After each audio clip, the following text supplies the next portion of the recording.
31তম প্ৰতিষ্ঠা দিৱস এই প্ৰতিষ্ঠা দিৱসটো আমি খুব লৰালৰি কৰি যেতিয়া আমাৰ গুৱাহাটীত অংশগ্ৰহণ কৰাৰ কথা আছিল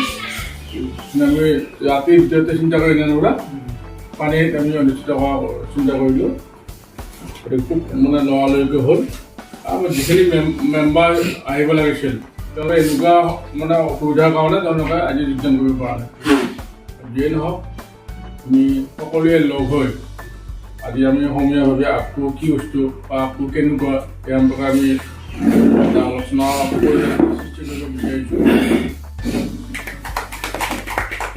জ্যেষ্ঠ সাংবাদিক হিচাপে তেখেতক আমি আজি অকণমান আপকুৰ এই কেন্দ্ৰীয় প্ৰতিষ্ঠা দিৱসৰ লগত সংগতি ৰাখি আমি ওদালগুৰি জিলা সমিতিও পানেৰী প্ৰেছ ক্লাবৰ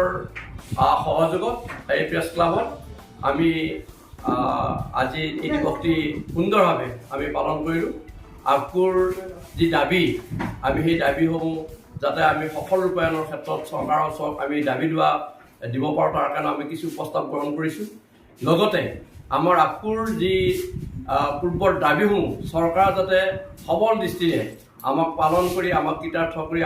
সংবাদ ক্ষেত্ৰখনত যি বাতৰি পৰিৱেশনৰ বা সংবাদ ক্ষেত্ৰখনত আমি জড়িত হৈ যোৱাত চৰকাৰ যাতে সহযোগিতা আগবঢ়ায় পেঞ্চনৰ পৰা আদি কৰি আমাৰ মাহিলী বেতনৰ পৰা আদি কৰি যিসমূহ দাবী দুবা আছে সেইসমূহ চৰকাৰক আমি দাবী জনাইছোঁ তেওঁলোকে কাৰ্যকৰী কৰিব লাগে নহ'লে আমাৰ মফচলীয়া সাংবাদিকসকলৰ যিটো আৱৰ্তন অৱস্থা এই অৱস্থা প্ৰকৃততে পানীত হাঁহ নচৰা অৱস্থা পাইছেগৈ গতিকে তেনে ক্ষেত্ৰত আমাৰ এটা চৰকাৰৰ ওচৰত আমাৰ দাবী থাকিব আৰু লগতে ইয়াৰ লগতে আমাৰ আপকুই এই আমাৰ যি ন্যাস সমিতি আছে ন্যাস সমিতিখনৰ আজি সৰ্বাংগ সুন্দৰ ৰূপত আমাৰ এখন শক্তিশালী সমিতি গঠন কৰা হয় আমি 11জনীয়া সমিতি এখন আজি